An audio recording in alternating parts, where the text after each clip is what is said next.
As what is going on? A special Saturday night edition of the RCWR Show right here, talking exclusively Wow Women of Wrestling, as this is your Wow Women of Wrestling October 12th, 2019 recap and review.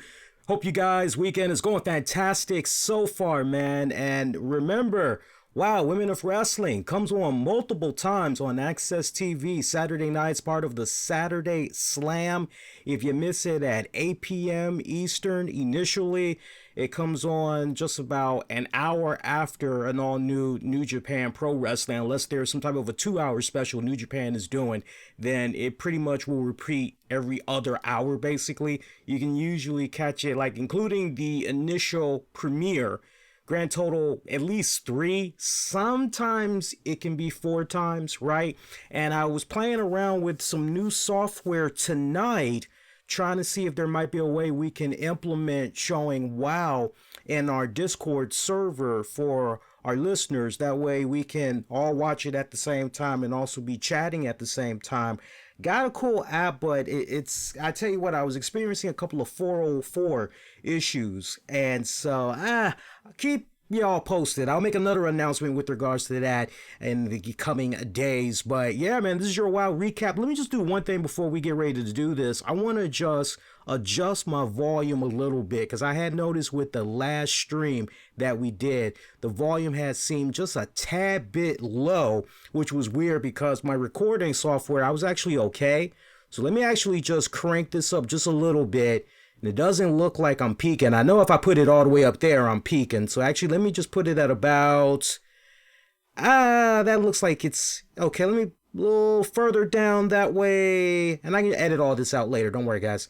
All right, so I think that's actually good. Let me know if that helps, if you guys can hear me a lot better, if maybe that's a bit too loud, and I can definitely decrease it. All right, so this is your WoW recap. Fantastic tonight. So look, you all know that had watched last Saturday's episode, there was a couple of things that we all had missed, and I did put a disclaimer up with regards to last week's show that as far as the closing moments of WoW, if there was some stuff I had missed, we would definitely follow up and let you all know what had went down and everything. So this week we got a recap, as always, but it was nice seeing this particular recap because there was definitely some things I had missed towards the tail end of last week that I wasn't even aware of, such as, so, of course, Beast having a little bit of help from Tessa Blanchard in that match she had against Jungle Girl, where out of that match, we really should have had a definitive #1 contender. But then you could still make the argument, well, what about Havoc there? But at the same time, you could say, well, no, Havoc kind of eliminated herself because her girl Hazard kept getting in there on her behalf. So, in essence, that's how she kind of got eliminated. So really, yeah, home in on the Beast, home in on Jungle Girl, right? So you had that match last week between Jungle Girl and the Beast. Really looked as though it could have gone either way, but how the tides turned as you had, wow, women's champion Tessa Blanchard coming in there, helping out Jungle Girl. Jungle Girl did not, helping out the Beast. Helping out the Beast. The Beast did not want Tessa Blanchard's help. The Beast wanted to win it on her own right without any controversy whatsoever. But Tessa Blanchard, as far as she was concerned, hey, I helped you. We are pretty much even. I remember what went down with you a couple of weeks ago and everything. No. What I just did for you tonight, this week, we're even. We're done, right? And so Beast pinning Jungle Girl, getting the 1, 2, 3. Where it gets kind of, didn't really see that. I don't think most people had caught it. We see Beast go backstage as she walked up to Tessa Blanchard with a vanilla folder. And it turns out the contents of that had paperwork for a contract. It was a match for the WoW Championship. So Beast did her part. She signed it, gave it to Tessa, pretty much letting it be known, I don't care if you did a favor for me, honey child. I'm coming after you, and I'm coming after that championship. So that pretty much had set up tonight's new episode of WoW for Saturday night of October 12th, where we had saw Tessa go into David McLean's office to talk about this upcoming match David, pretty excited. Hey, all right, you've got the paperwork there. All right, you got Beast to sign it. Great. So it's a done deal. We're set to go. And Tessa's like, yeah, I kind of wanted to talk to you about that. Yeah. And as always, Tessa kind of wheeling and dealing, trying to weasel her way out of some type of a very important, significant match that, ooh, yeah, your title could actually, yeah, you could be losing it tonight, right? If you cross paths with this person. But we see her already getting the gears in motion, trying to figure out a way to get out of this match against Beast. But David McClain wasn't having any of it. He said, look, Tessa, I love you, but you can't keep handpicking your opponents. You just can't, right? We need diversity. We need no controversy. This is getting very redundant. And Tessa's going, David, I hear what you're saying, but no, I'm not picking my opponents whatsoever. I am a fighting champion. Look, the next person that walks through that door, I will gladly defend the championship against them. Well, we had got a knock on the door by the Princess of the Philippines, Raina Reyes. She comes in there, and this was shortly after Tessa walked out. And David's like, Raina, what are you doing in here? How can I help you? Raina's like, oh, well, Sophia said you wanted to see me. David's like, Sophia Lopez. And keep in mind, this was a name that was brought up prior to Raina Reyes coming in there, as David knows that there is some type of an arrangement going on between Tessa Blanchard and Sophia Lopez. So David already kind of getting the gears in motion and everything, but despite all of that, our main event match for tonight was set, signed, sealed, delivered, done deal. Tessa Blanchard defending the WOW Championship against Raina Reyes. We'll talk more about that match in just a hot second. But yeah, that's all your controversy that's going on right there. So WOW opens up with the one, the only, the former WOW champion, Jungle Girl. Jungle Girl coming in there, noting how last week it had took not one, but two women to beat her up. And as a result of that, as far as she is concerned, hey, no woman can beat me one-on-one. Let what went down last week and a couple of weeks prior, everything surrounding how I lost that WOW championship, let it all be noted, let it go on record that it takes two people to beat me. So as a result of that, only one-on-one am I undefeated and nobody can stop me. And anybody that disagrees with that, they can come on out and we can see what's up. That's a challenge I put out there to Beast. That's a challenge I put out there to Tessa. Anybody that wants some, come get some, basically. So we see the beautiful and the lovely Sassy Massey step on up to that challenge to face Jungle Girl. Eesh, I tell you, that match was... Sassy had a little bit of speed that was kind of going in her favor for a hot little bit. Ooh, nice. Okay, cool. Sorry about that. Hang on, guys. Sure. Hang on a second. All right. So, Sassy had some really great hot streaks in her offense, using her size, using her speed to her advantage and everything. But when it was all said and done, it was just no match for the veteran in Jungle Girl. And just the way that Sassy Massey had got beat, it wasn't a case where, okay, yeah, she put up a valiant effort, but she came up short. But hey, no problem. It's to a veteran. It's all good. But it's the fashion in which she lost, and I got to give the bookers a lot of props for the way this match was laid out, because you felt very sympathetic towards Sassy, right? Especially since she's still a newcomer to the WOW roster and everything. It's definitely, it's been established tonight, in case you guys are kind of like, it was definitely with a shadow of a doubt sealed tonight as far as who you need to be cheering for, who you need to be rooting for. If you were still a little bit on the fence about Jungle Girl, even though she was kind of showing heel tendencies and all that, what she did to Sassy Massey tonight was just, oh man, that sucks. I mean, she wasn't just beating Sassy Massey, she was downright freaking embarrassing her. I remember at one point towards the tail end of the match, she does her trademark body splash from the top turnbuckle. And you're going, okay, well, that's it. That's her signature move. When she does that, the match is over, right?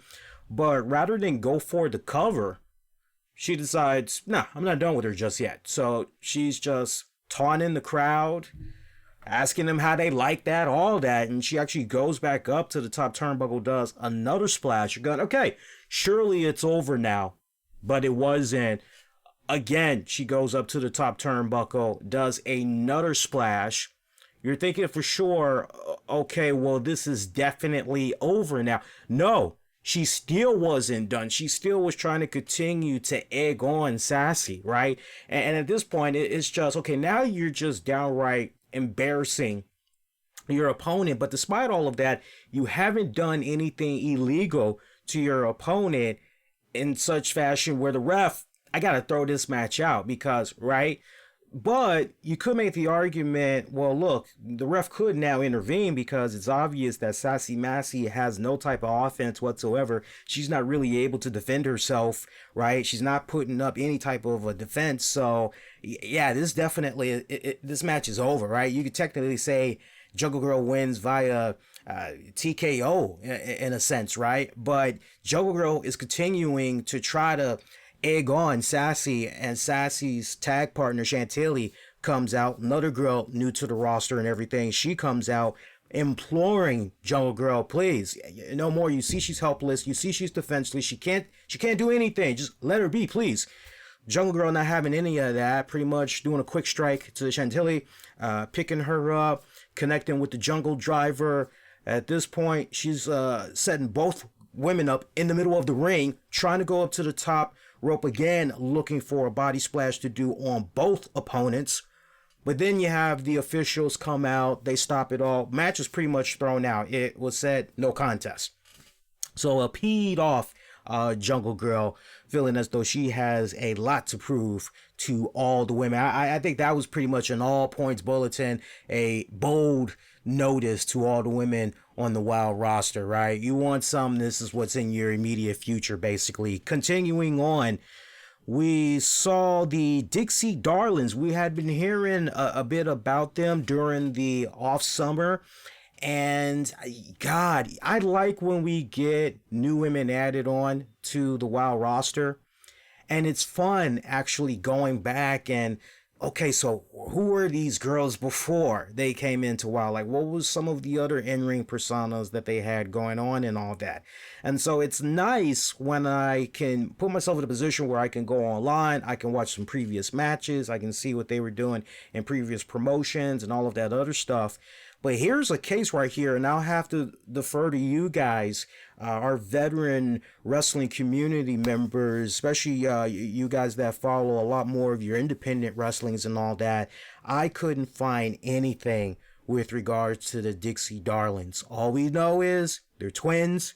We know that they are from Virginia, and that had me raise an eyebrow with the little bit that I was able to read up on them. I'm like, wait a minute, they're from my neck of the woods. They're from the DC, Maryland, Virginia area. And it's like, okay. It's like, well, they kind of look familiar, but I still can't quite place my finger on it. But there is nothing that's out there right now. Usually you got some pretty good reputable websites that give you all the information in the world on some of your favorite wrestlers, promotions they've worked for, championships they've held, when they made their debut and all of that. But I couldn't find anything on the Dixie Darlings. So if anybody wants to add on for me and everybody else, fantastic, have at it, leave your comments and all that. Definitely get at me all throughout social media. But we saw the Dixie Darlings, their names, by the way, Jolene and Jolena. Yes, Jolene and Jolena. We saw them. They were very ecstatic that they're now part of the Wild roster and everything. They were making their way to try to see where their locker room was, if they had one at all. And it was interesting because we see the door of Jesse Jones, but it's a sign that says Jesse Jones, but the sign gets overlapped with Dixie Darlings. And so you're going, okay. And keep in mind, and I got to go back and watch this episode again, but I swear we never did officially see who put that Dixie Darling sign over Jesse Jones. We never did see that. So, you know, somebody kind of stirring the pot, or was that in fact Jesse Jones and Amber O'Neal that did that. They're calling themselves, I gotta watch it again and find out, right? But anyway, sign gets put Dixie Darlings over Jesse Jones. Dixie Darlings think this is their locker room. They go in there. Jesse, Amber, they're kicking back. They're having a ball grand of time, drinking some moonshine and all that, wondering, who the hell are you girls? Like, what are you doing in our locker room? And they try to properly introduce themselves. It was very nice, warm, receptive, at least from the Dixie Darlings standpoint. But Jesse Jones, Amber O'Neal, they weren't having any of it. Shun them away. Y'all ain't nothing. Get the hell out of here. Dixie what? Like, y'all fake couple of Dixies. Like, get the hell out of here. So already there's a little bit of friction right there, right? Okay, that's nice. Something we can kind of come back on later on, right, in the coming weeks. So that was fine. Nothing much else had happened. That was pretty much our only cameo that we saw from the Grits and Glam. I don't know about Dixie Darlings, Amber O'Neal, and Jesse Jones, but I do know Grits and Glam. That was the only time we had saw them tonight. I'm sure we'll see a lot more of them possibly in action next week. Let's go to our second matchup. Our second matchup, we had saw Steffi Slays take on Abilene Maverick. This is a rivalry that pretty much goes back to the first season when you had that little get together of some of the wild women, and there was some cake and some drink involved that was spilled on Steffi from Abilene Maverick, and pretty much that had really got things rolling with this rivalry and everything. And keep in mind, just last week on Women of Wrestling, we saw Abilene Maverick. If I'm not mistaken, I believe she was in action. And matter of fact, I can actually go to my previous notes here, and just looking at my previous notes, see my notes from October 5th, and I'm not seeing anything. Nah, I'm not seeing anything from that. But if I were to go back to the other one here, yeah, I could have sworn. Okay, I'm looking here. Now, I see there was the weekend of September 28th. I see that Sassy Massey and Chantilly Chirk had took on the Disciplinarian and Abilene Maverick. And we saw the outcome of that. Sassy Massey and Chantilly, they had won. You had the Disciplinarian, Abilene Maverick, Samantha Smart, very heated argument that had happened. There was a finger pointing game that was going on and everything. Well, I guess it's safe to say, according to my notes here, it's kind of nice that I still have my notes from the previous shows. It doesn't look like we had saw Abilene Maverick in action since, but David McClain had filled in some gaps since last we had saw Abilene Maverick, and he said, wait a minute, and here's the reason I'm going on and on about this. Steffi Slays goes into the match. She's ready to go. When it comes to Abilene Maverick does not come down to the ring in her trademark blue, the cowboy colors, as I like to call it, right? She doesn't come out in that trademark ring attire. She comes out wearing street clothes, has a neck brace on, right? And David McClain, he's doing this thing on commentating. He's saying, wait a minute.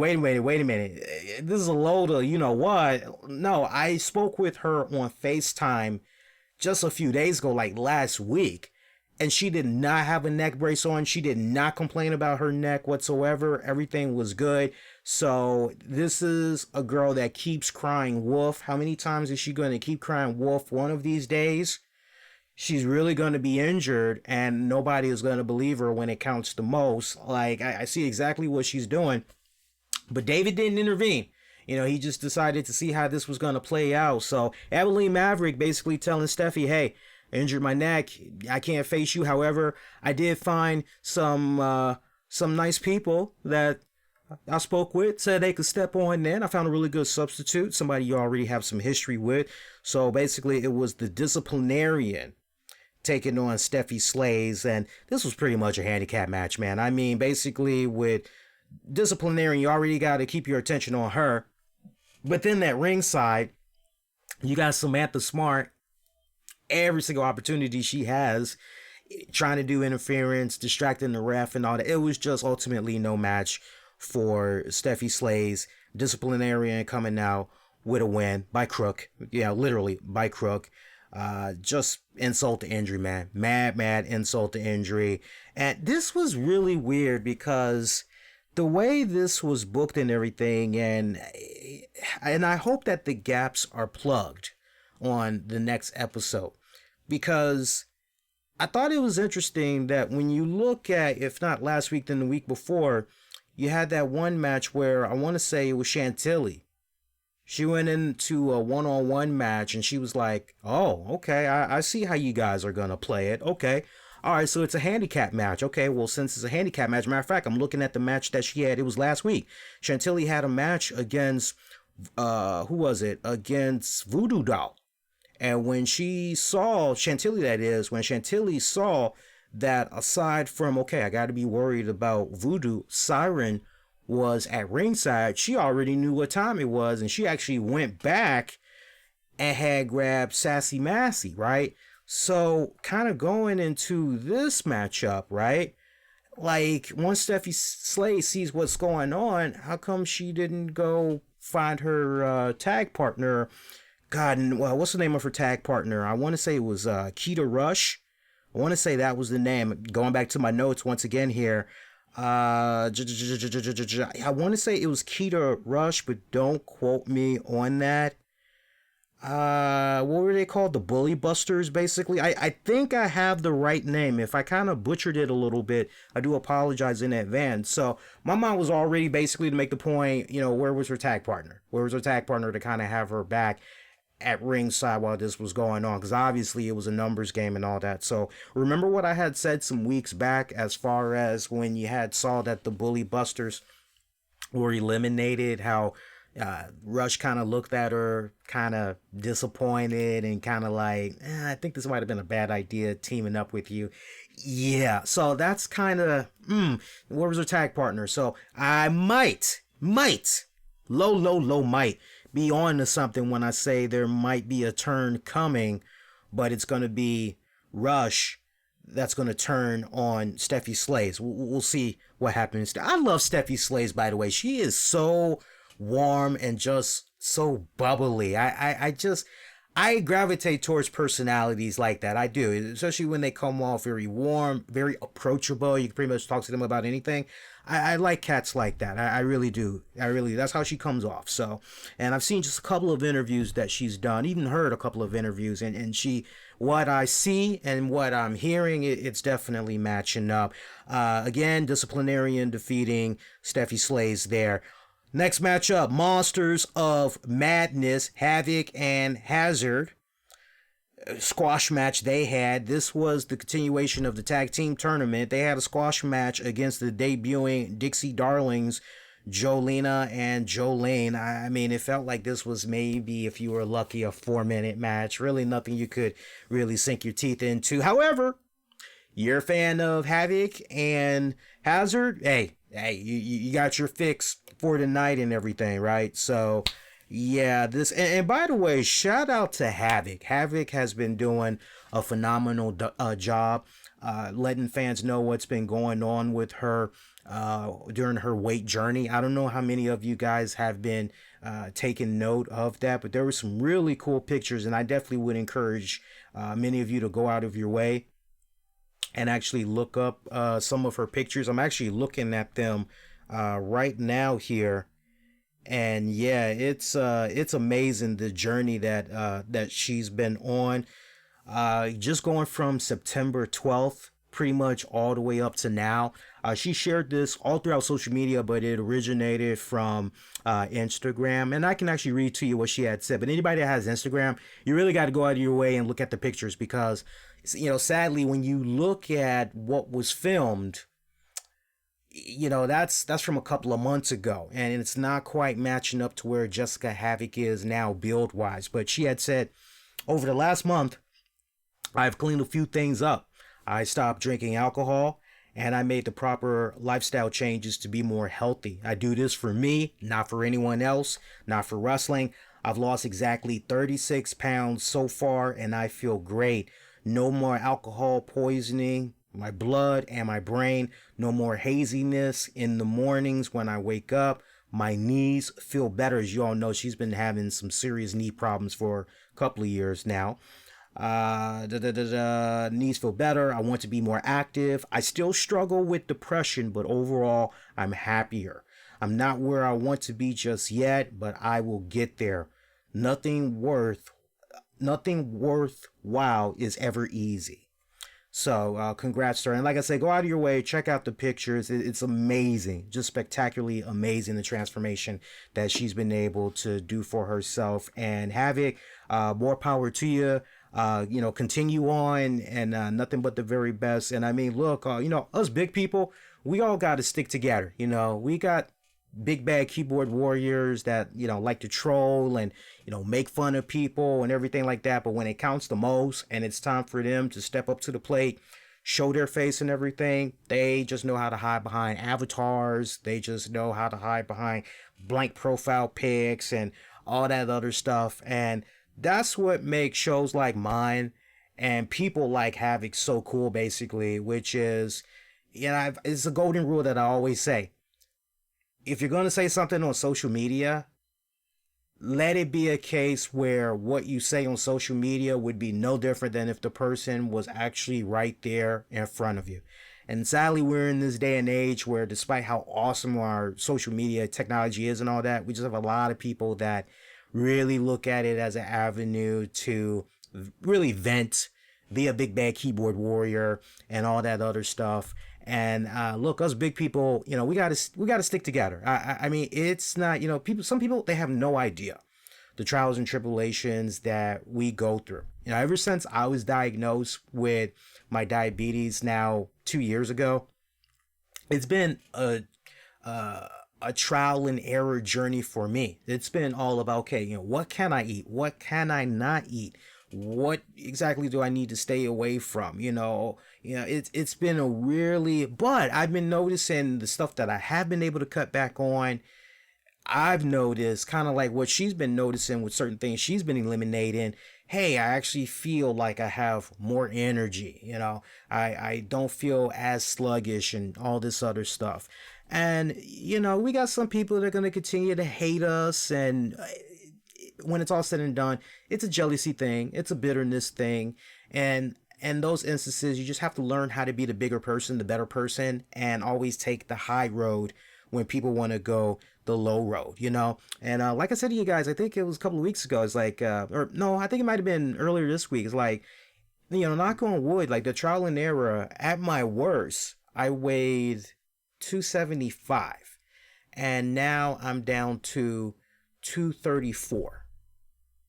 So I mean, I have a long ways to go. My goal is to be down to 180 by the time my wedding comes next May. And like me and my girl, we've been going to the gym. We've been, making more healthier foods at home. I'm telling you, it's like, you can tell somebody until you're blue in the face what all they need to do to clean themselves up in their life and get better. But they themselves have to actually want it. And when they actually want it, then there is no limit, because like now they are just fully invested and they want nothing but the very best for themselves and their health and all that. So it's a beautiful thing to just see the incredible journey that she is on. Jessica Havoc, continue to wish you nothing but the best. See, we got one more matchup to talk about, and that's pretty much going to be it for our wild recap. And then we definitely need to get into some shout outs for you Breaking Bad fans. Stick around, I got some important notes I want to share with you guys. One more match, let's go. We had our main event match of the night, which had saw Tessa Blanchard defending the WoW championship against Rhea. Oh my god, that was just awesome. And I actually like the video package that they had set up for Reyes.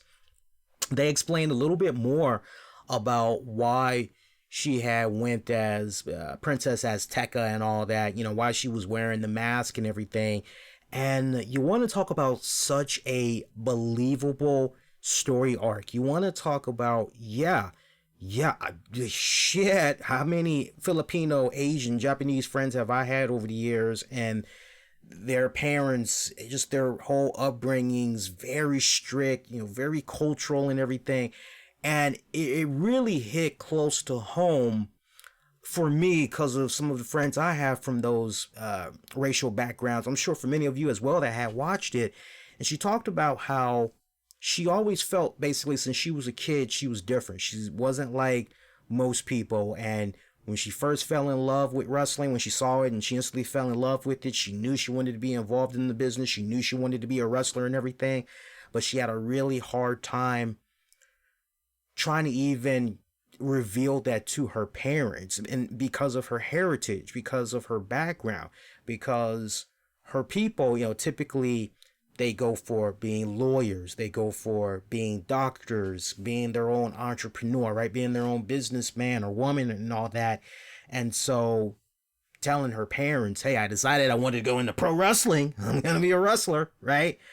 It kind of look frowned upon and everything. It's like, you're bringing us great shame to our family. You're bringing great shame to our family. You're bringing great shame to our culture, right? So she decided, okay, well, you know what? I'm going to live out my dreams in being a pro wrestler, and I'm just going to adopt the mask. And rather than go into that whole Philippines background and everything, it was, well, let me go in the Latin background. I can pass off as that. And she felt accepted and everything, but she knew at the same time, ultimately she was living a lie because she really was not being herself, right? She was living a facade. And so finally, she just felt after going through all of that, it was essentially time to step from behind the shadows and just, this is me, this is who I am. Accept me. I don't care. I'm out. I am liberated, and there's no stopping me. You're not going to tell me what to do. Like, this is my life. Kind of quoting that Bon Jovi song, "It's my life. It's now or never." Oh God, I got it in. I don't want to live forever. See, yes, I love my Bon Jovi, man. Forgive me. But so that was just, I totally felt invested in that story arc, right? I love that, because for me, that was one question that I had raised, which was, okay, well, why, right? And I love that it went so much deeper than just, I just felt like I needed to get up from out of the mask. I kind of felt, remember what I said? I think one of the things I had said with regards to the mask when I was speculating, like, the story behind her coming from the mask, was it about the confidence issues? And I was kind of on the right track, but it was really nice to see that ultimately it really just was a cultural thing, and she wasn't trying to embarrass her family. But now that she's pretty much out there and everything, and I would think she's been accepted by her parents and, her culture, if anything, they madly respect her even more and everything.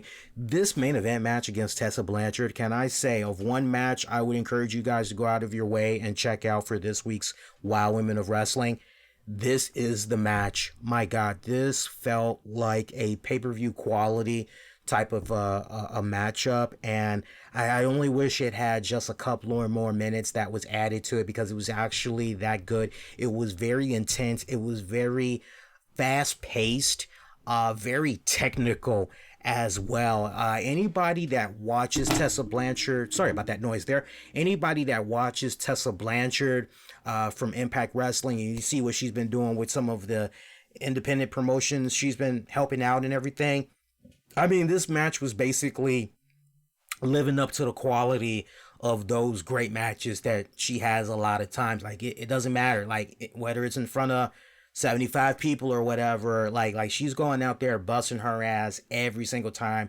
She is definitely one of those cats that is going out there, and I don't care how young I am. Yeah, I could phone it in, but nah, I'm going to go in and I'm going to give all those people their money's worth.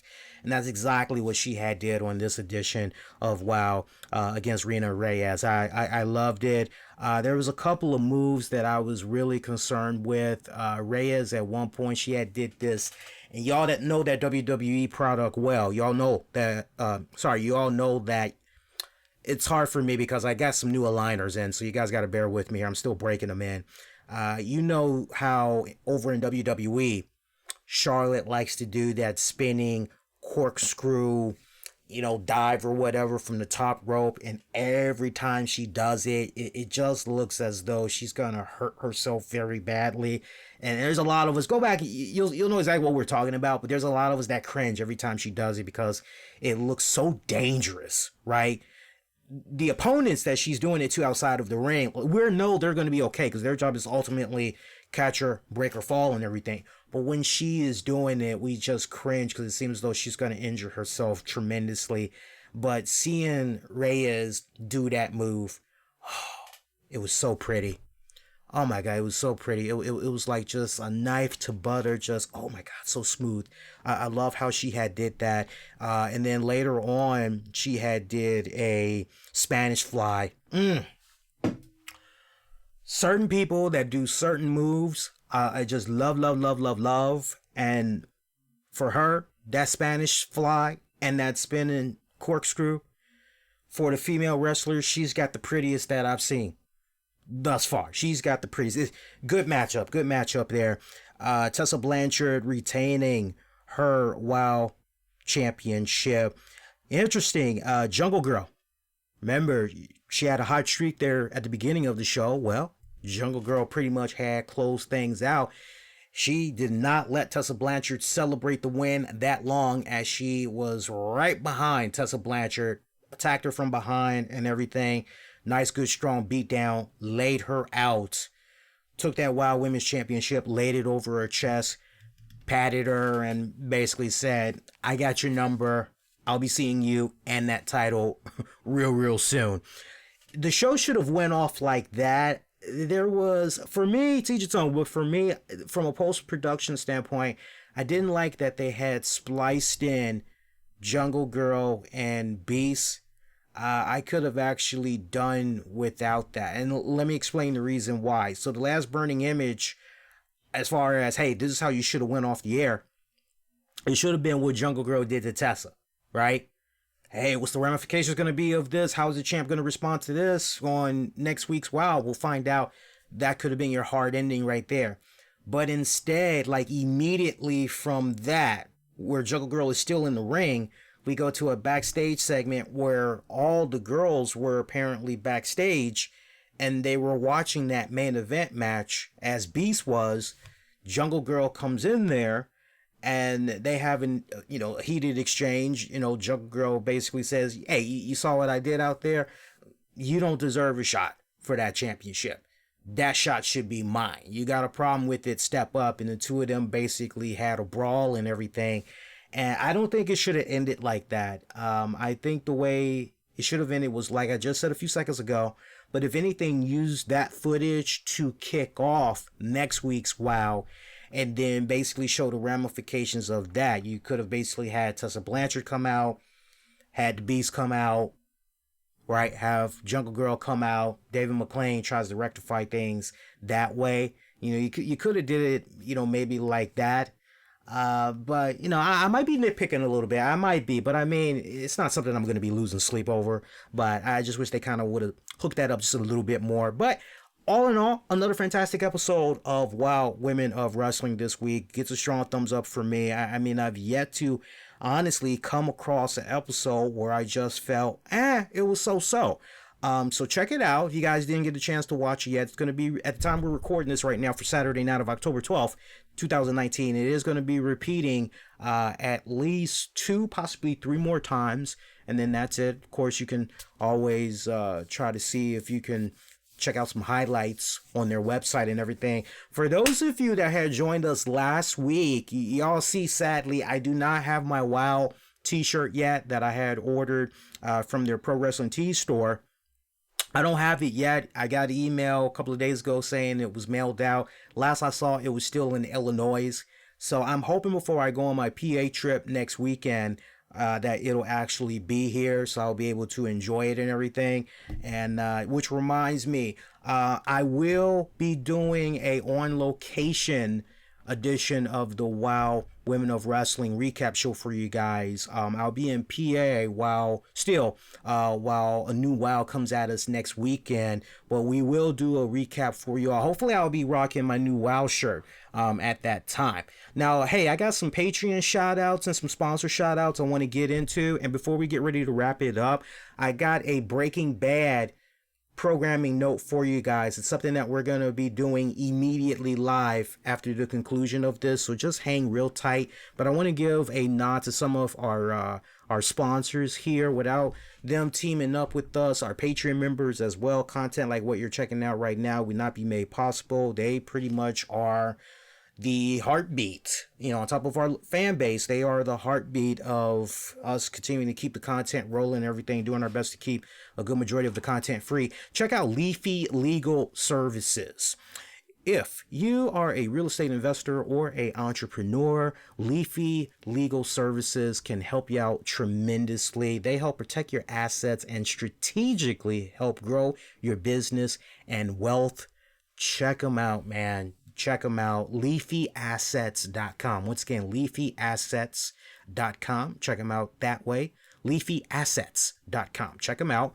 Also, the RCWR Show with Lee Sanders is brought to you in part by SHEABoo.com. Check out SHEABoo.com for all natural best skincare products, all made from natural organic oils and shea butter. Truly the best vegan skincare products you can find that's out there on the market.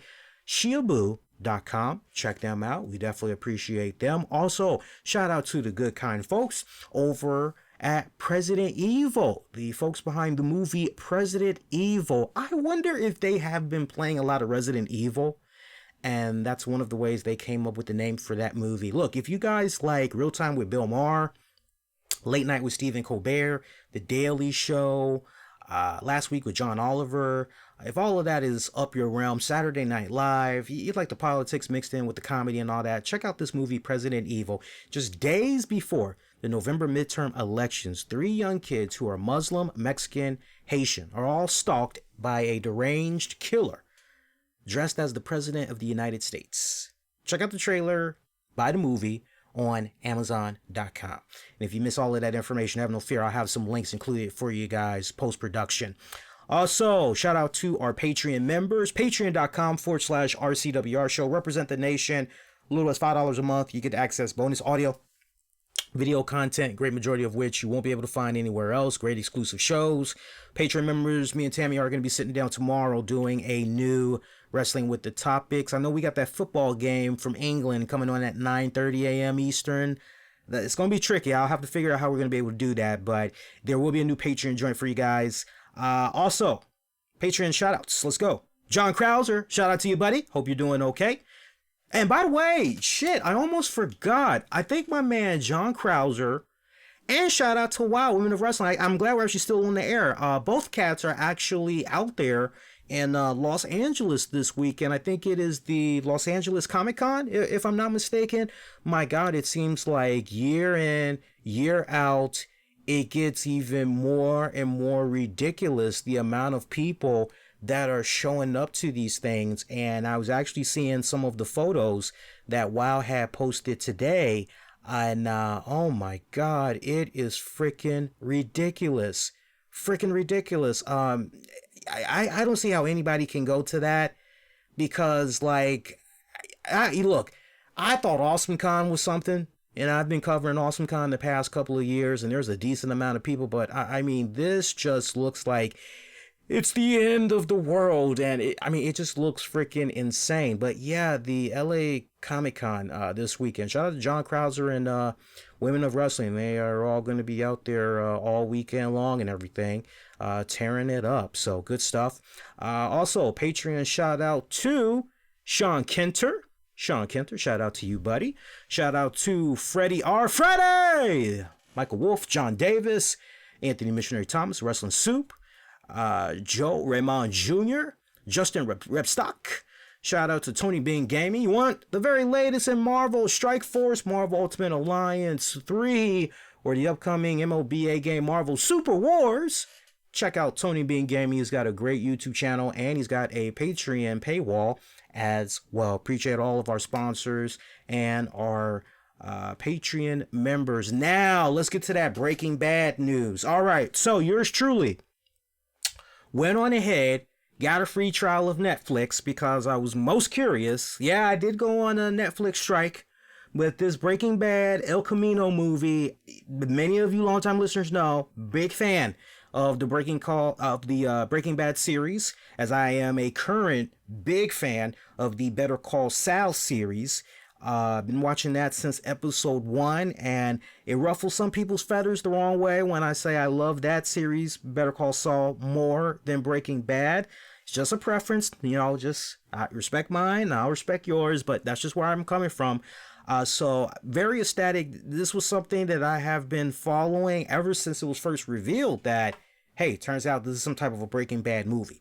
So it quietly dropped Friday morning this week. I did watch it. We're actually going to have a brief intermission because this will pretty much end our WoW recap. But there's going to be a brief intermission. I'm going to say probably 10:15 p.m. It's basically 9:55 right now if you're watching this live on the East Coast. So 10 o'clock or maybe 10:15. I just got to get the graphics together. We're going to do a Breaking Bad El Camino review.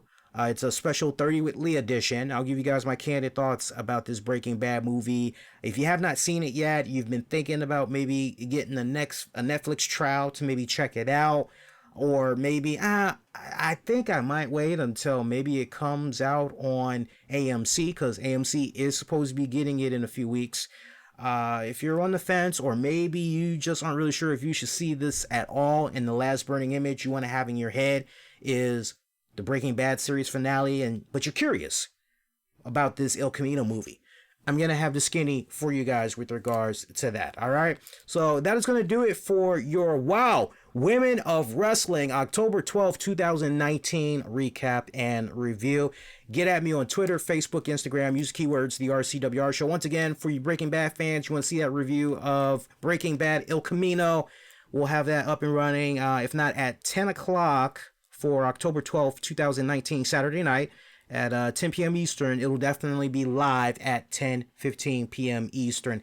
Everybody else, your next edition of the RCWR Show will be coming at you guys for Monday night of October 14th, 2019. We'll be live right here after WWE Raw goes off the air. You know how we do it on Monday's RCWR Show, covering the latest in wrestling, entertainment, and beyond, wrestling, non-wrestling related news. By the way, there is a poll on the YouTube channel. Go over to the communities tab. We need your help with regards to the Friday shows that we're doing currently. More details, just head on over there. I won't, because some folks, they've already know what the deal is. But if you don't know what the deal is, head on over there. It's the only thing that's posted. Last thing that's posted. It's a poll that's up. It's currently open until Friday the 18th, 10 p.m. Eastern. So go cast your vote. Let your voice be heard. That is going to do it. Wishing all y'all to be safe. Most important, be kind of nutter. I will see you guys next go round. Adios!